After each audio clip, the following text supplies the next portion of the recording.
లడ్డు ఎలా ఉందో ఒక్కసారి చూడండి. ఎంతో మెత్తగా ఉండాల్సిన లడ్డు ఇట చేత్తో తినా కానీ ఏం కావట్లా.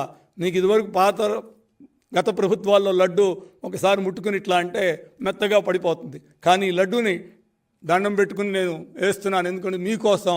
ఒక్కసారి ఇక్కడి నుంచి కింద పడేసినా కానీ లడ్డు ఎటువంటిది జరగదు.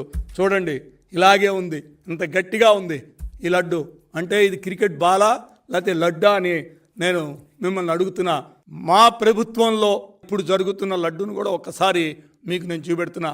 పెద్ద జీడిపప్పు ఉంది, ఒకసారి మీరు చూడండి. ఇదివరకు లడ్డు నేను చూపెట్టినప్పుడు జీడిపప్పులు అసలు లేనే లేవు. ఎక్కడో జీడిపప్పు ఉంది, ఎక్కడో జీడిపప్పు ఉంది, ఎక్కడో జీడిపప్పు ఉంది, ఇక్కడ ఒక కిస్మిస్ ఉంది, ఈ పైన యాలకులు ఉంది. ఒక్క జీడిపప్పు కూడా కనపడలేదు. అది ఆ వీడియోలో మీకు నేను చూపెట్టాను. ఇవాళ చిన్న లడ్డులోనే దగ్గర 5-6 జీడిపప్పులు ఉన్నాయి, కిస్మిస్లు ఉన్నాయి, యాలకులు ఉన్నాయి. నాణ్యమైన లడ్డుగా ఇది పట్టుకోగానే మనకు ఒక మెత్తగా తగులుతోంది. నెయ్యి అంటుంది. పాత లడ్డులో నెయ్యి అంటేది కాదు, డ్రైగా ఉండేది. చాలామంది కంప్లైంట్ అదే చేశారు. ఈ లడ్డుని మనం ఇలా కిందకేస్తే ఇదిగోండి, ఈ లడ్డు చూడండి మొత్తం ఇదైపోయింది. ఒకసారి మీరు చూసుకోండి. ఇది ఇవాళ ఉన్నటువంటి లడ్డు పరిస్థితి. నేను దేవుణ్ణి క్షమించమని కోరుతున్నా.